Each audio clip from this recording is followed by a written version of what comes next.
दोस्तों आज मेरे अपने ही हाथों से मुझे पूरे 5,000 रुपये का नुकसान हो गया।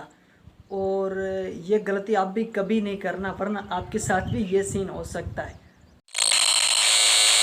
अस्सलाम वालेकुम दोस्तों, क्या हाल है? ठीक ठाक तैयार तबीयत से मैं हूँ आपका अपना होस्ट और दोस्त नबी बख्श और आप देख रहे हो मेरा यूट्यूब चैनल सिंधी भाई विलो। सो फ्रेंड्स, शाम का टाइम है, मैं जो है इस स्कूल में मौजूद हूँ। ये हमारा गांव का स्कूल है जो अभी तक तो छुट्टियों में बंद है, स्टूडेंट वगैरह नहीं आते। तो अल्लाह के फजल से और करम से आज के व्लॉग को करते हैं स्टार्ट। तो प्लीज़ आज के वीडियो को कंप्लीट देखना और मेरी सपोर्ट लाजमी करना। मैं परेशान हूँ तो मेरी परेशानी को आप सब लोगों ने जो है एक साइड पर करना है। तो आज जो है मेरे अपने हाथों से मुझे 5,000 रुपये का नुकसान हो गया। तो नुकसान कैसे हुआ? मेरे एक दोस्त को मुझे जो है आज 5,000 रुपये सेंड करने थे, वो भी इजी पैसा अकाउंट से। तो मैंने इजी पैसा अकाउंट को ओपन किया और दूसरा जो मेरे दोस्त को 5,000 रुपये सेंड करने थे उसका जो है जेज कैश का अकाउंट था।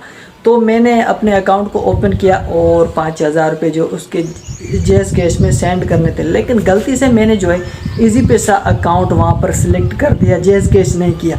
तो वो 5,000 रुपये मेरे चले गए और मैं इस वक्त बड़ा परेशान हूँ। तो मुझे खुद समझ में बात नहीं आती कि मैं वो कैसे पैसे जो है मेरे वापसी लाऊँ। तो प्लीज़ यार आप सब मेरे जो है मेरा साथ दें और मुझे बताएं कमेंट में कि मैं कैसे वो पैसे जो है वापसी कर सकता हूँ। मेरी कुछ ना कुछ सपोर्ट करें और वीडियो अच्छी लग रही है तो वीडियो को लाइक भी लाजमी कर दें, चैनल को भी सब्सक्राइब कर लेना।